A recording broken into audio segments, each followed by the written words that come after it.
Welcome to Wisdom of the Bible channel. Here is your revised text with numbering removed and a semicolon added at the end of each paragraph. Michael is an archangel mentioned many times in the Bible. He leads a host of angelic warriors and is held in high esteem in heaven. Yet, where was he when Lucifer rebelled? Why didn't he prevent Lucifer's rise, and what part did he take in ending it? Today, we will explore Michael's place during Lucifer's rebellion and the conflict between them that appears throughout the scriptures. Among the angels in heaven are Gabriel, Michael, and Raphael, all recognized as archangels. Yet there was another angel who stood out, Lucifer. He was the most splendid of God's angels. Although Lucifer was not an archangel, he was actually a cherub. Ezekiel 28 verses 13 to 15 describes him this way: "You were the seal of perfection, full of wisdom and perfect in beauty. You were in Eden, the garden of God. Every precious stone was your covering: the sardius, topaz and diamond, beryl, onyx and jasper, sapphire, turquoise and emerald with gold. The workmanship of your timber and pipes was prepared for you on the day you were created. You were the anointed cherub who covers I established you. You were on the holy mountain of God. You walked back and forth in the midst of fiery stones. You were perfect in your ways from the day you were created till iniquity was found in you." He stood among the highest angels made by God. Cherubims dwell in God's throne room, using their wings to shield his throne. Moses was given a clear depiction of the cherub when constructing the Ark of the Covenant, where each cherub uses its wings to guard the throne. Although Lucifer was close to God, his pride and desire for power overtook him. Ezekiel 28 verses 15 to 17. "By the abundance of your trading, you became filled with violence within, and you sinned. Therefore, I cast you as a profane thing out of the mountain of God, and I destroyed you, O covering cherub from the midst of the fiery stones. Your heart was lifted up because of your beauty. You corrupted your wisdom for the sake of your splendor. I cast you to the ground. I laid you before kings, that they might gaze at you. You defiled your sanctuaries by the multitudes of your iniquities. By the iniquity of your trading, therefore, I brought fire from your midst. It devoured you, and I turned you to ashes upon the earth in the sight of all who saw you." During his stay in heaven, Lucifer gathered many of God's angels to his side. Overcome by pride, Lucifer believed he was on the same level as God and aimed to rule, sparking a rebellion. Isaiah 14:12-15 says, "How you have fallen from heaven, O morning star, son of the dawn. You have been cast down to the earth, you who once laid low the nations. You said in your heart, I will ascend to the heavens. I will raise my throne above the stars of God. I will sit in a throne on the mount of assembly, on the utmost heights of Mount Zaphon. I will ascend above the tops of the clouds. I will make myself like the highest. But you are brought down to the realm of the dead, to the depths of the pit." In heaven, Lucifer used his cunning to win over a third of the angels, promising them a tempting glimpse of godhood.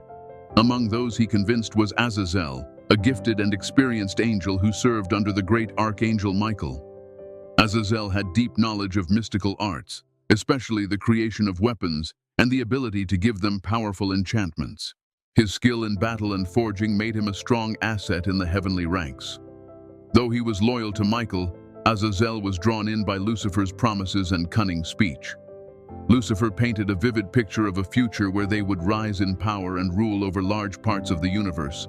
This thirst for power and control lit a flame of pride in these heavenly beings, blinding them to the truth and changing how they viewed themselves.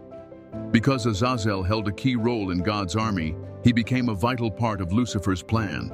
With his persuasive skills, he led more angels to join their uprising. These angels, once glorious, were now driven by overgrown egos and willingly accepted Lucifer's false promises. Unaware of the ruin this would bring, they dared to oppose the very one they were made to serve. Lucifer also resented that God made humans in their own image and granted them rule over the earth. Even with all his perfection, Lucifer was never granted that level of authority.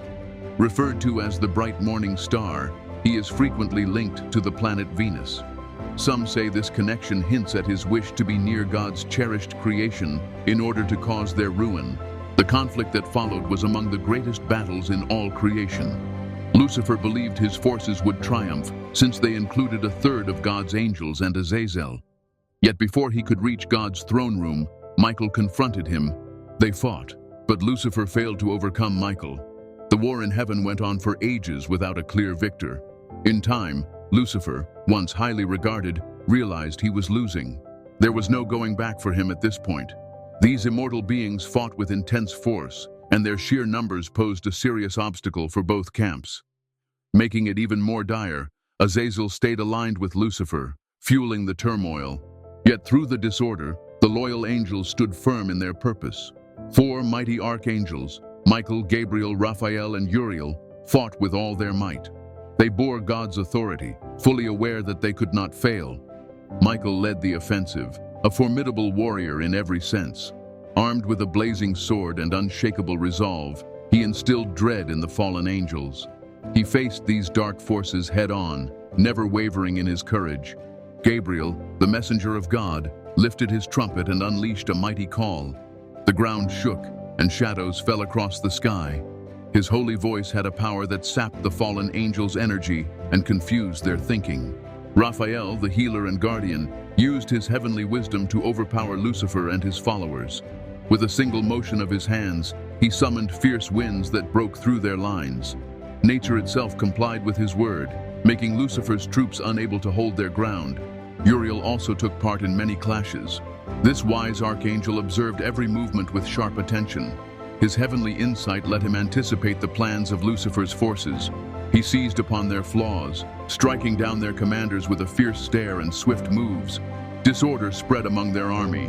As one, these 4 archangels battled relentlessly until the final soldier of Lucifer was overcome by their righteous wrath. In time, the battle in heaven concluded, as the powers of darkness fell before the steadfast strength of the angels of light. In the last stand, Lucifer took the form of a colossal dragon, yet Michael overcame him. Revelation chapter 12, 7-9 says, "And there was war in heaven. Michael and his angels fought against the dragon, and the dragon and his angels fought back. But he was not strong enough, and they lost their place in heaven.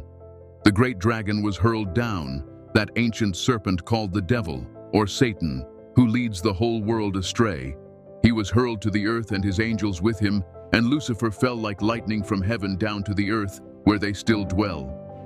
Luke 10 verses 18 says, "And he said to them, I saw Satan fall like lightning from heaven." Archangel Michael stands as a symbol of authority and might, reflecting divine power and leadership.